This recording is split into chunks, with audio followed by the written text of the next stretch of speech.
All right. I believe it has finally hit 6:30. We're using a microphone tonight because we're recording, and this is the only way we could get it to record in this room. So, though we have no speakers and you can't see that we're speaking, we are recording this tonight. First of all, I want to welcome you. And I know I see some faces that were here at 6 o'clock. We had the honor at 6 o'clock of honoring the summer graduates. There was a long list of them. Only several of them was here, but still, we think it's so important that the students graduate. They walked across the stage. They received their diploma from their principal, and it was just a great night for them and their families. So if you were here, appreciate you being here to honor them, and we were just thrilled that we could do that. At this moment, we're going to have a moment of silence. If you care to join us, I ask you to do that.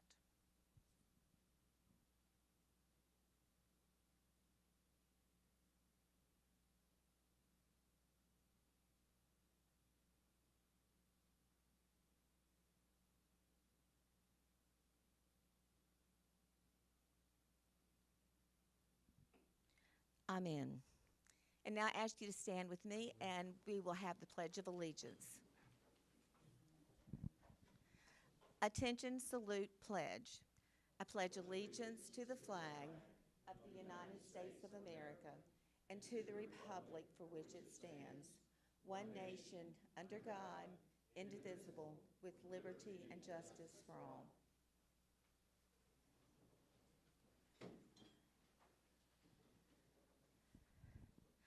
Each of you received the agenda earlier this week or last week. Did anybody have anything they wanted to add or delete from the agenda? If not, then we will approve with no objection the agenda for the August 15th, 2022 work session and regular meeting agenda. And at this time, it is time for public comment. Now, I think Mrs. Bay has a few that have signed up. I just want to remind you that public comment is limited to 5 minutes. So we just ask that you stay within that. Mr. Handy is sitting on the end. He will be keeping up with the time. So if he waves the card at you, then your 5 minutes is up. So the first one to be called is.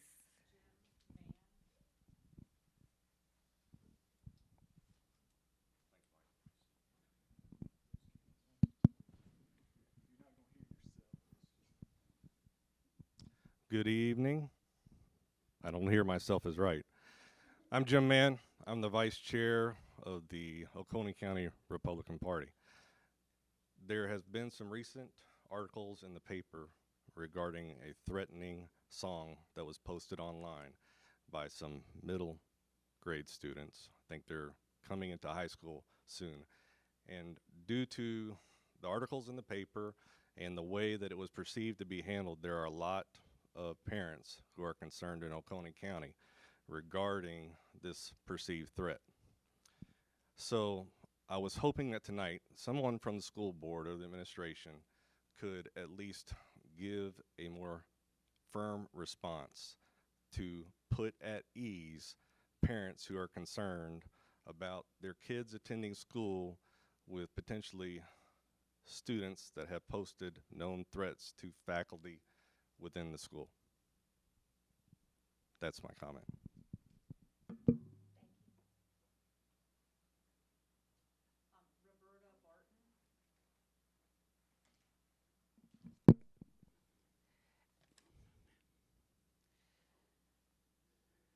Hello, I'm Roberta Barton. I'm a local attorney who actually represents several of these young men and their families. And they asked me to get involved and speak on their behalf in order to counteract a lot of the misinformation that has been going through the social media. Unfortunately, some of it's gone very visceral. Um, so first and foremost, my clients would like to let you all know how sorry they are about their conduct. And these young men are very deeply ashamed of what they did. They got together right at the end of the school year, and they were playing around with creating a song. And eventually they created a song where they used rap lyrics that were known and did a mashup. And some of these songs, the lyrics, they weren't nice. They weren't pretty. We're not discounting that. But it's unfortunately in the nature of the rap song. That's what's prevalent for that age group. During this time, at no point did they intend on releasing it, but it was later released. Oh, I'm sorry. I apologize. At no time did they intend on releasing this song publicly. And I talked to several of these young men. That was not their intent, and that was not their intent to publicly, be cruel to any of their peers, their teachers, or their administration. And when they discovered that it was released, it's my understanding all of them owned up to their fault. They cooperated with the school investigation. They admitted what they did and how they did it. They expressed their deep and sincere apology about this. They did not want this to happen. And excuse me.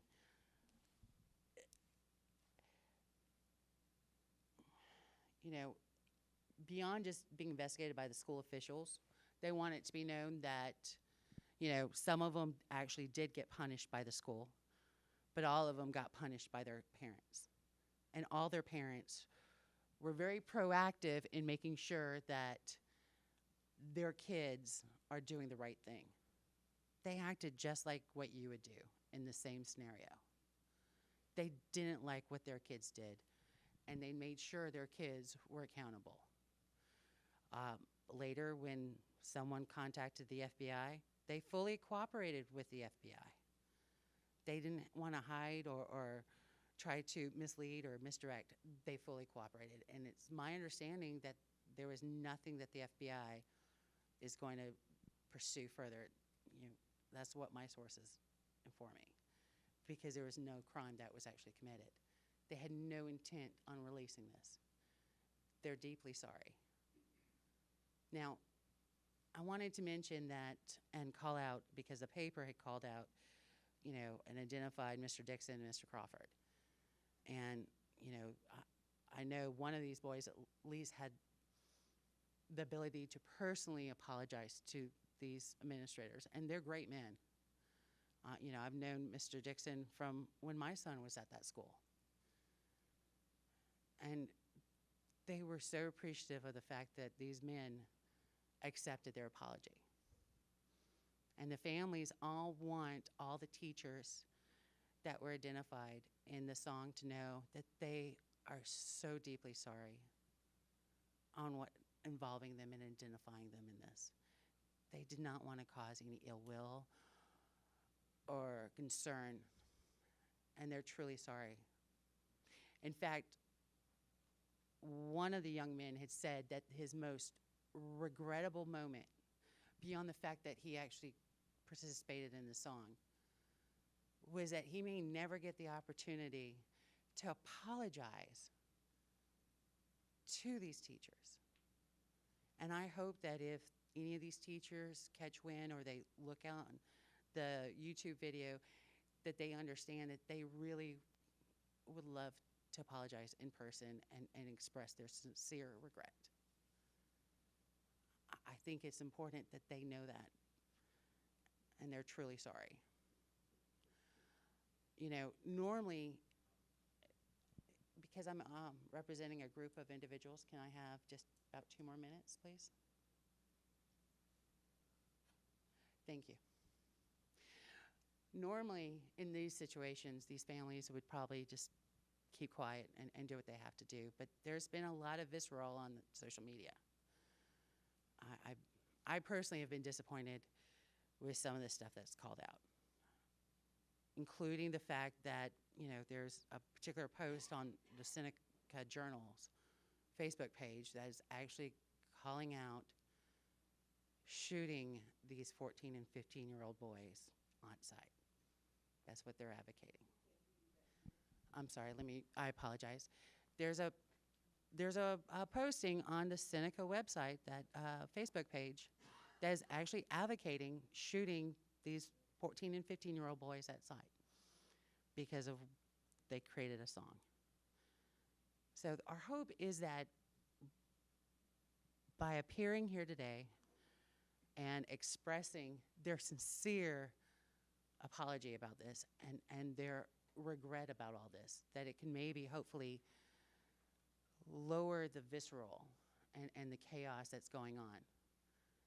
No one wants anything to happen to any of the students in our schools or any schools. But we also don't want for someone to advocate such a severe lethal violence upon these students or any of the students. Two wrongs don't make a right. And these students have, I think, in fact, to this day, several of them are still under their parents' punishment. This was not taken lightly, and I just can't express that deeply enough. So I hope y'all understand. And I thank you all, including the school district, for giving me an opportunity to discuss this. Thank you.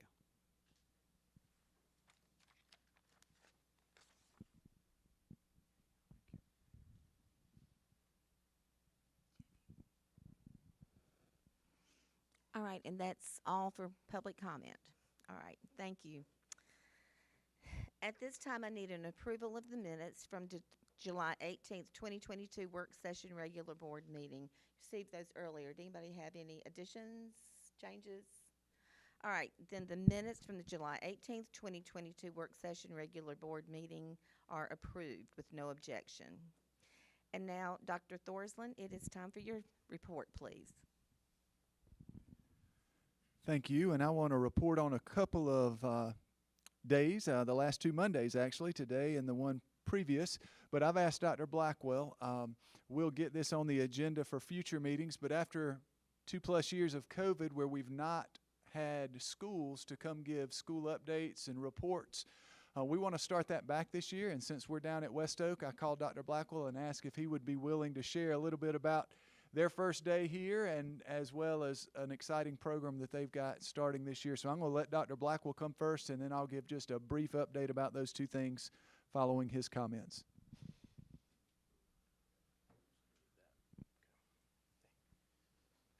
Just give me just a moment to connect. Do you need us to disconnect? Yeah, he said if I plug in, I'm good.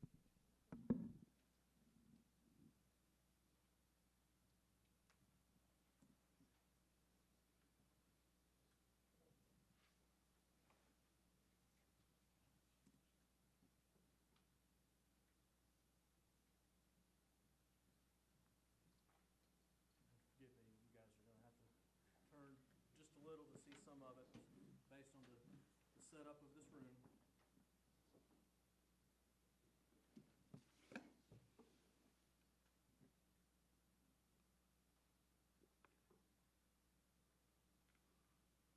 Okay, so when Dr. Thorsland asked me to do this, I thought it would be a great time to talk about something that we actually tried to start last year, but as we all know, I think we all were probably a little bit overly optimistic to start last school year, and then we had some hiccups with some COVID cases and things, and so it was difficult to do some of what we were wanting to do.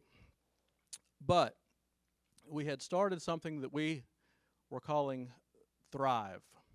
The mindset was, during the COVID years, we were trying our best to just simply survive. And we were trying to do what we needed to do to make sure that the kids were still getting the best education that they could get under the circumstances. So, why not thrive?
So, this was what I had put together at the beginning of the year with Thrive. And as you can see, we have students and teachers in the school, and we all work together as one cohesive unit in order for those things to happen. Thrive stands for teach, hear, respect, innovate, validate, and encourage. So along with that, we developed a committee to revamp our mission and vision. So our mission that we started out this school year, starting out today with a brand new opening of this year, was Warriors invest in educational and personal goals in order to thrive. With our vision statement being at West Oak High School, we strive to nurture and guide our students to become innovators, independent thinkers, and information seekers who graduate as college and career-ready, community-minded team players that are confident and proud warriors fully prepared to thrive. Now, that vision statement has a lot to it. So, to break it down just a little, teach. When we teach, we want to create the relationships that embrace rigor. And what I mean by that is that we need to start with relationships first. And with those relationships, the students are going to start buying into what we're doing. And then they're going to be more apt to the rigor that we're trying to get them to do, trying to get them to raise the bar. Learn from one another. I spoke with one of my teachers just the other day that felt almost guilty that they were working and collaborating with another AP teacher at another school, felt like they were taking all of their materials. But that's what I encourage. I want them to work together. There's no reason that we need to be out on an island. We need to all work together to do what's best for our students. And then emphasize application over memorization is something that I think if you go back to our vision statement, when we talk about information seekers, in today's world with the technology that we have, it's not important for the kids to necessarily memorize something. They just need to know where to find it. And some of them, believe it or not, even though they're very tech savvy, they don't necessarily know where to go find relevant information.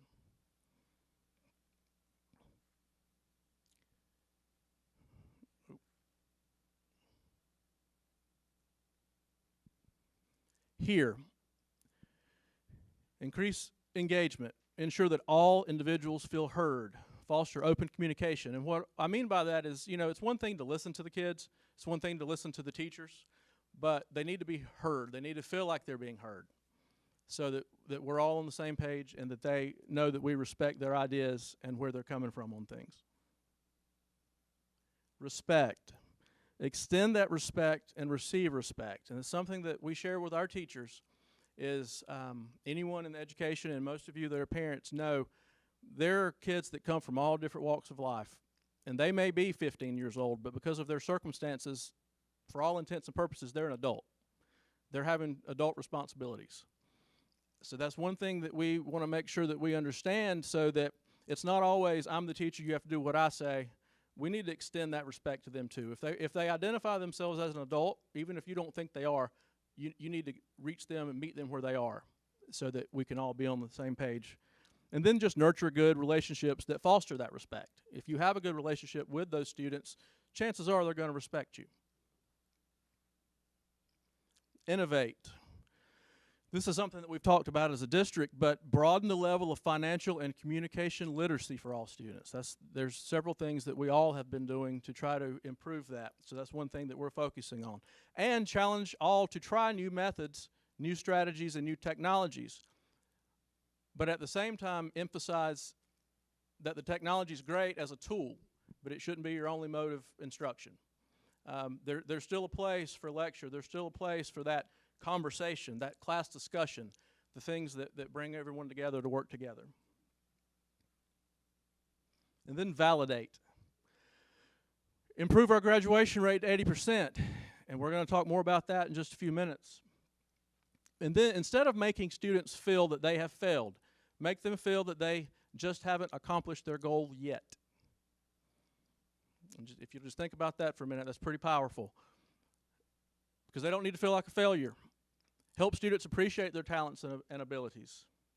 And emphasize that they contribute and add to the larger learning community. They don't have to be the best at everything, but they're still contributing to what we're doing. And then encourage. We all need encouragement. student engagement opportunities and parent involvement that'll increase our Warrior Strong initiatives.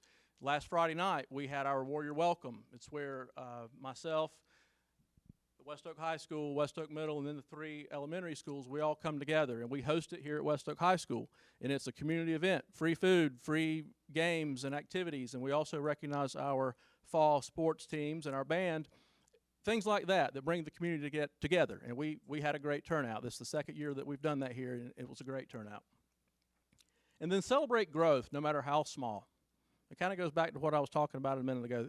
Kids need to feel that they're successful, and even if it's just an incremental growth, that's still progress. We need to always be reminded of that. Now, this next thing, Mr. Bruni, if you'll come up, this is part of this initiative that it came to us kind of on the back end, and I don't want to steal some of Doug's thunder, but I have to give Dr. Thorsland some credit here for bringing this to me. I used to be in Greenville County, so I worked at a school and I was familiar with this program. But when Dr. Thorsland approached me about this, I agreed that it would be perfect for West Oak High School. And I'm going to let Mr. Bruni discuss this program and just kind of think about some of the things that I mentioned a moment ago and how they relate to what this program is going to bring to the table. Thank you. Again, my name's Doug Bruni. I'm a Oconee County product of education. The last time I spoke with the school board was in 1990. So it's been a while, but thank you for having me here. Here to talk just a little bit about the program called Jobs for America's Graduate, or JAG, as we refer to it. And I think that it's no accident that this program couples hand in hand with the Thrive mission for this year here at West Oak. Some bullet points that I'll just kind of run through. JAG is a national program, but it's state-based. It's a nonprofit organization dedicated to supporting young people of great promise, and we have a schools full of those here in Oconee County. A little bit of history about JAG. JAG started in Delaware in 1979, so this is not a new program.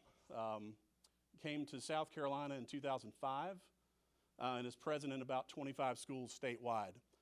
Geographically, the closest schools that have this program to us that I have found are McCormick and one in Spartanburg County, Chesney.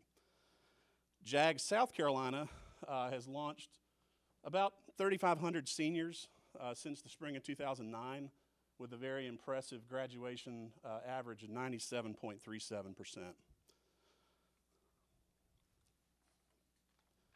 JAG is offered as an elective credit, so it is for a letter grade. This semester we'll be working on promoting the JAG program within the area to businesses that we may partner with, and then here in the school to promote this program to candidates. We'll start next semester. The program is available for freshmen all the way through seniors. A unique thing about this program is that seniors that graduate from JAG are given 1 year of follow-up services. Those would be to check in with students, to monitor their progress, follow up with their employment, and encourage their continuing education and promotion. As I mentioned, JAG serves freshmen through seniors. There are some selection criteria involved with this program that can be a number of different things: academic, personal, environmental, income, work-related, and social. Here's an important thing about JAG, this last bullet point on this slide. This is optional. JAG students need to want, need, and can benefit from this program. Everybody in the school can benefit from JAG. These kids need to want this program. So there has to be some drive and some initiative for these students. And then finally, why? JAG's purpose, in addition to kids graduating and continuing their education or seeking employment, finding employment, are to really master some of these core competencies: career development, job attainment, job survival, basic skills to include public speaking, leadership and self-development, and personal skills competencies. I do want to take a moment to thank Dr. Thorsland. It's in no small part to his interest in the JAG program, his meeting and partnering with our state administrator, Elaine Midkiff. I do want to thank you for launching this program here. We're hoping that this will be a successful program at West Oak and that maybe it will continue at other schools in the county. Thank you.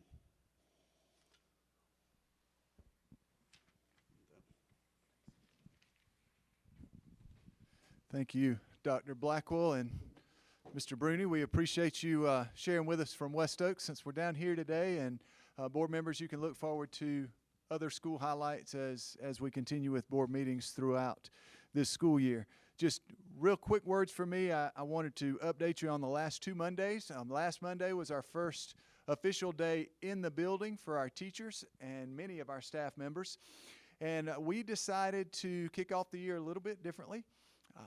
The last time I think we did this was 2006, where we had an opening of the year convocation where we got all of our teachers and staff members together. We did want to do it inside since it's August in South Carolina. So we had to do 2 different meetings. We had one at 8 o'clock in the morning for elementary schools and then 11 o'clock in the morning for our middle and high schools. And we hired a speaker to come just encourage. And then we wanted to keep it low-key. The meeting was about an hour and 15 minutes, and we fed all of our staff members after that. We got some local restaurants to help us. Our new food service provider did some work for us. But we hired a guy named Chris Singleton, who is a professional speaker. But he was catapulted onto the national stage, but certainly the South Carolina stage when his mother was killed in the Emmanuel 9 shooting in 2015. And he was powerful. Make you proud to be a South Carolinian. And the feedback we've received from that day has been overwhelmingly positive. I think it kicked the year off in the right way, and many of our staff members just reported that it was a great way to start, just to be inspired, but then have a relaxed meal where they could talk with colleagues that they don't get to see on a day-to-day basis from other buildings. Just a really good start to the school year. That was followed by 4 days of planning and professional development, all leading up to today. And today our leadership staff was out in the schools. I visited all the schools down here in the West Oak area, a total of 7 at the end of the day. And what I saw was principals and staff who planned well and organized well. And I've got one picture that Ms. Bay is going to try to pull up. That is a picture at Westminster Elementary School from this morning. That was the second school I visited. And you may say, why'd you take that picture? There's nobody in it. Well, the reason is that was 8:03. You know when our schools start, elementary schools start? 8 o'clock. And that was on my way out of the school. And before I left to take that picture, teachers were already teaching. And that's what we saw across our district today, was that our staff was ready. They welcomed students with open arms. Sure, there were, a few crying students and maybe a few more crying mothers. But overall, it was a very positive day, and we're happy to report that it was a very good start.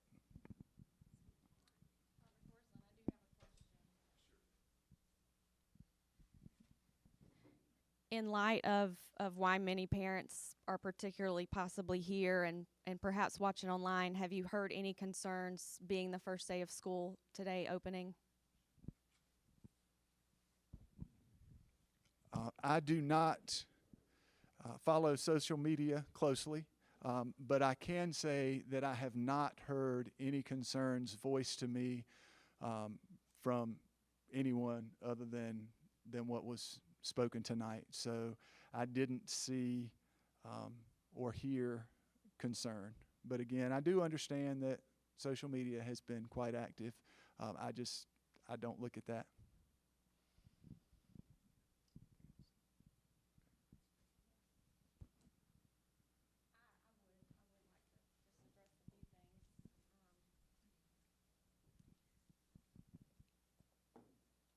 I have a whole statement here ready, but I also know that it's sometimes best just to speak from the heart. And many of you are here tonight and watching online and have reached out to me because you have heard the concerns. And so some of Dr. Blackwell's comments really resonated with me. And what he said was, sometimes people just want to be heard.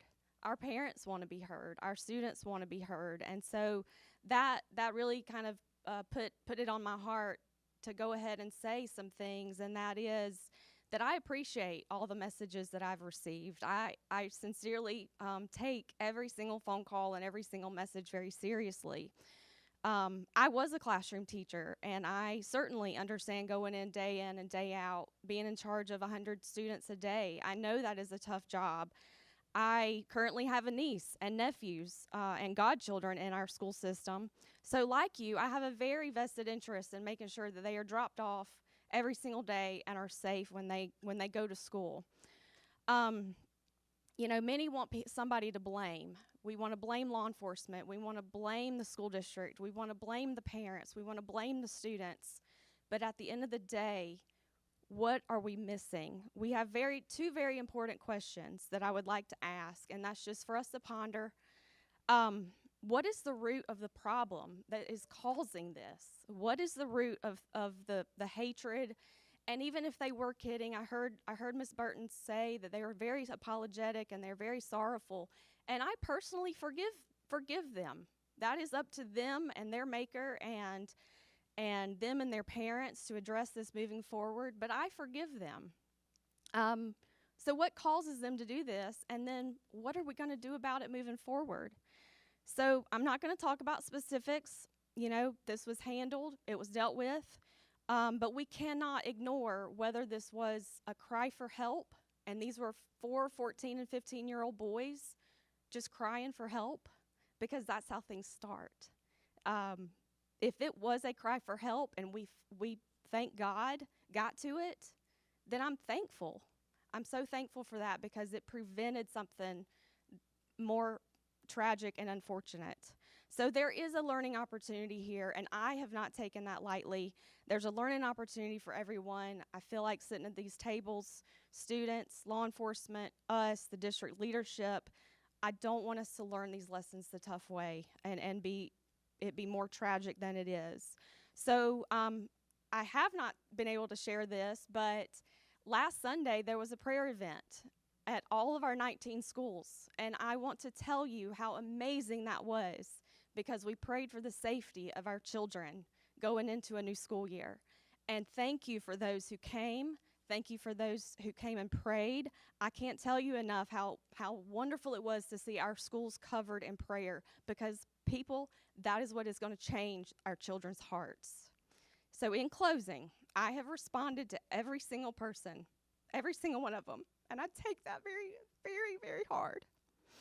So I ask for you to give us patience. I ask for you to be diligent in keeping us accountable, because that's what you elected us for.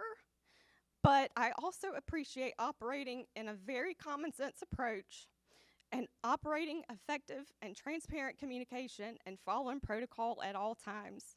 And so I believe that's what parents are wanting as well. And so that's what I'm going to ask this board to do moving forward, is just addressing some protocols so that we are operating and allowing our parents to hear us. Thank you.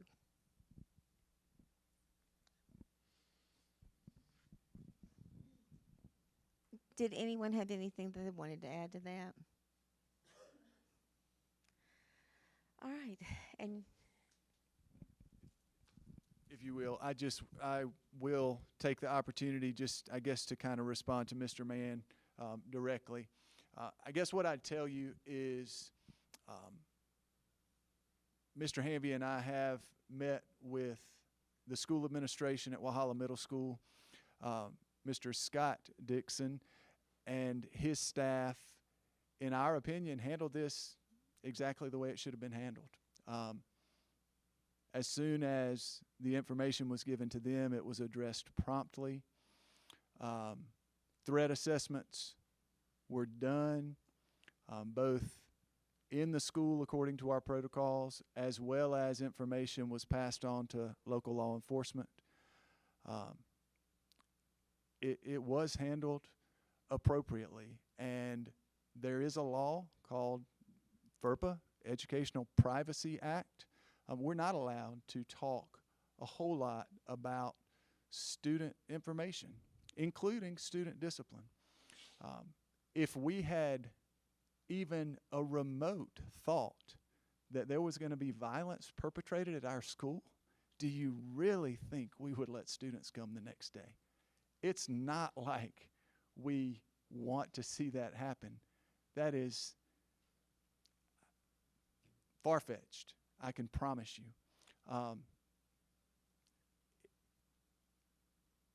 There does, I guess, need to be a certain amount of trust.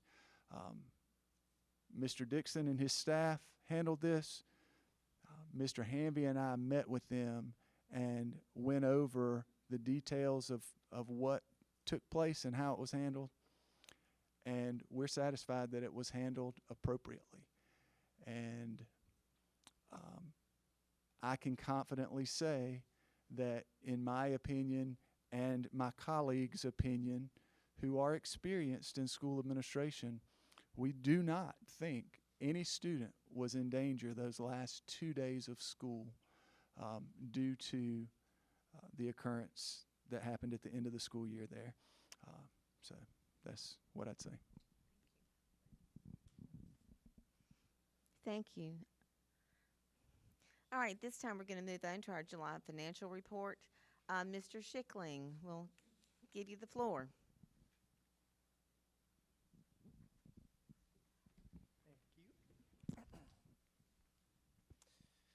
Okay. The report might take less time than my walk over to the microphone. There's not a lot of activity here tonight. So on the revenue side, predominantly all of the activity is coming from the state in support of education.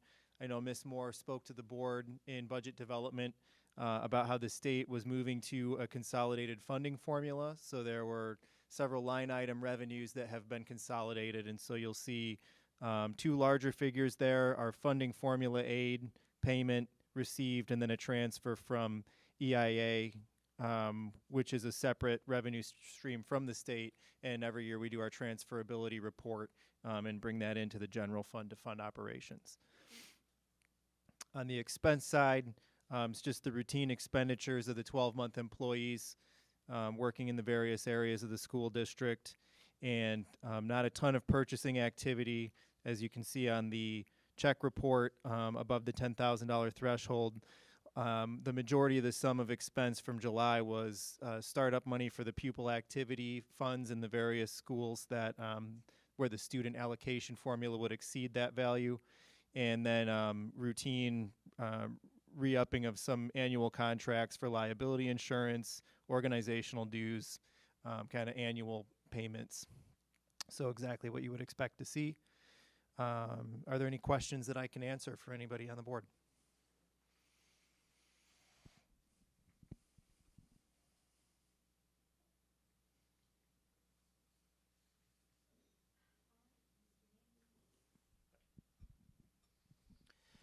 All right.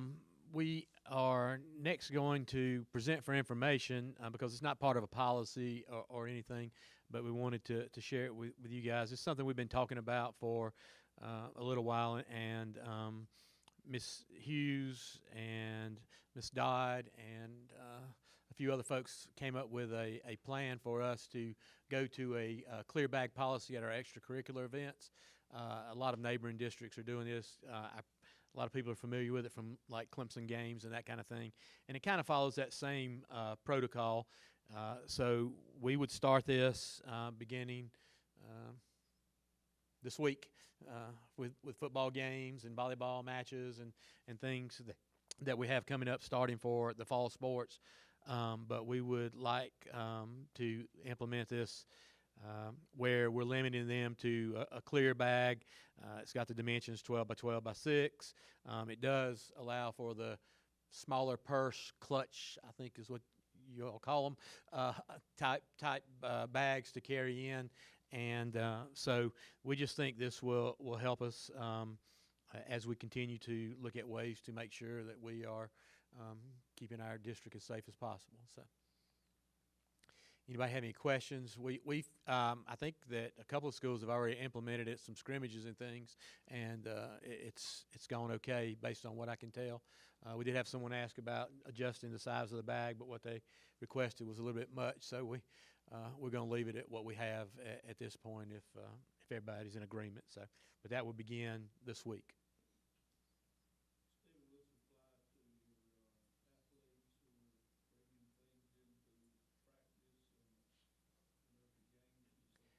No, they'll go to because they'll be down at the field house. They'll have their equipment down at the field house, and they won't be coming in. This will be for people who are coming in to watch the game, to watch the band, to watch the cheerleaders, to watch the volleyball match, whatever. So spectators.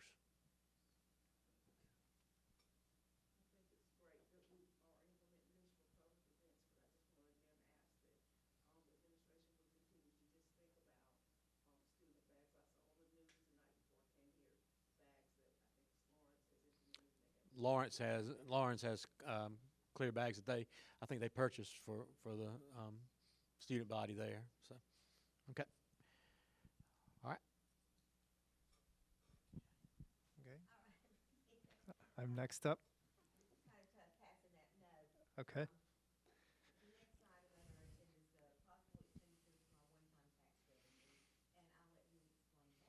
Okay.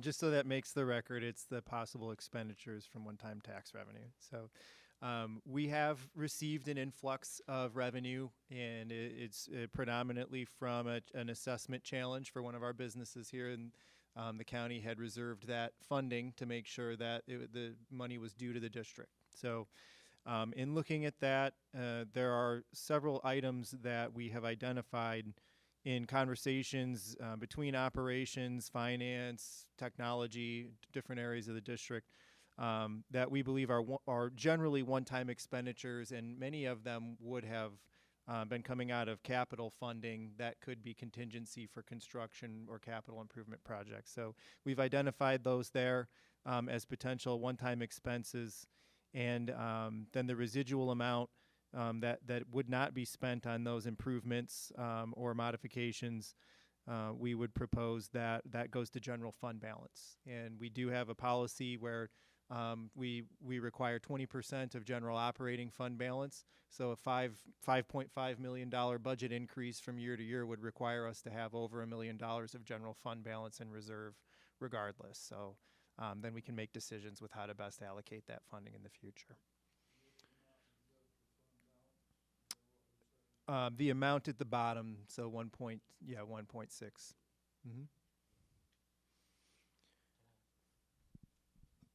I know Jay and I were going to kind of tag team this because most of these come out of are in operations, which is our department. But the West Oak Middle School locks, there are some issues with you have to manually lock some of the doors.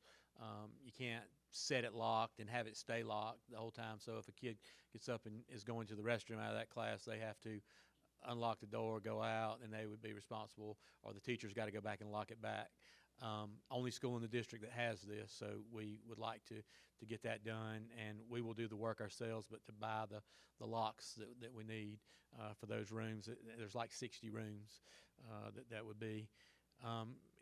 Courier vans, we have a Suburban that we use that schools can check out for athletics, for conferences, for whatever, but it's got 250,000 miles on it, and it's running in pretty bad shape.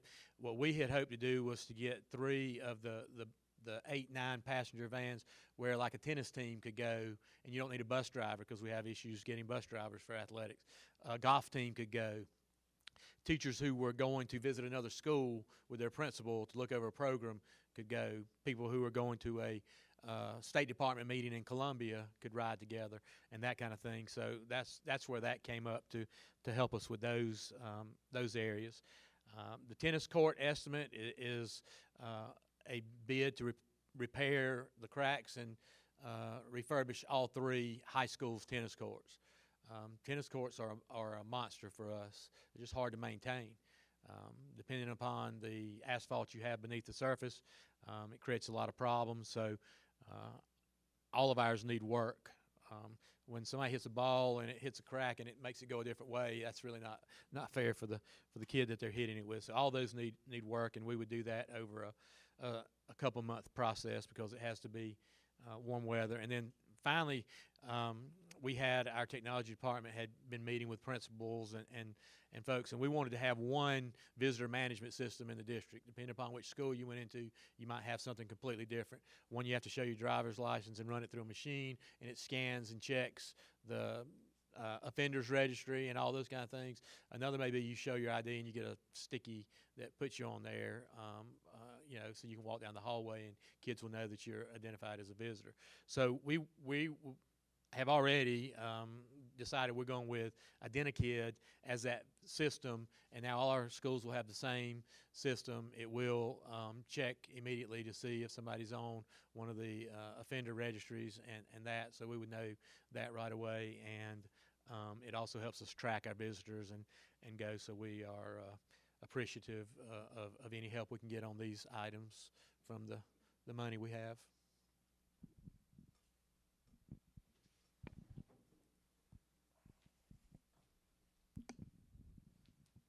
And as this was discussion and possible action, if you would be so inclined to allow that, certainly ball's in your court. Did anybody have any questions of Mr. Handing? I think it's certainly all of these are worthwhile expenditures for us. So if there's no more conversation about it, then I'll ask for a motion to accept the expenditures from the one-time tax revenue received. Madam Chair, I move that we approve the expenditures for the items identified from the one-time tax revenue. And that second was from Dr. Sloan. Is there any more discussion at all? All in favor? All right, and the motion carries.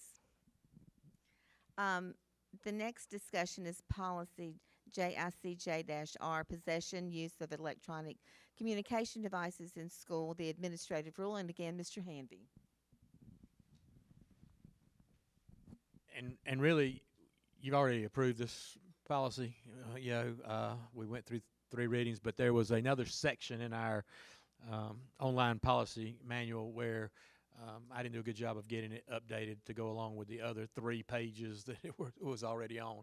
So what you're really doing is just getting everything in line where we talk about when the device is confiscated and making it match up with the policy that we approved back in July. So it's a quick change. It's kind of like what we did a couple months ago where we had to add it to one administrative rule. So we don't feel like it needs to go through 3 readings. We think because it's already been approved as policy, it just wasn't updated in the one area, that you can approve it tonight if that's your will.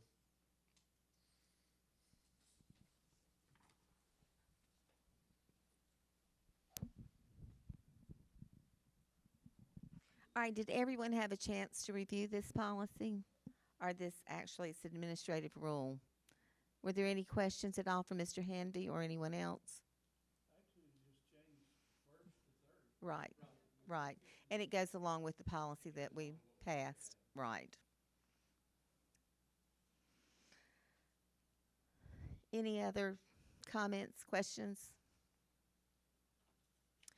If not, then if I would ask for a motion that we approve policy JICJ-R, possession, use of electronic communication devices in school, the administrative rule. If I could have a motion.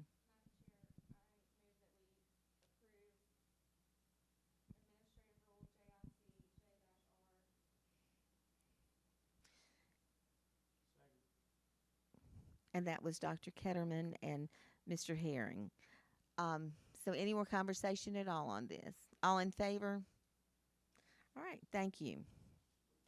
And at this time, I'll accept a motion to go into executive session, please.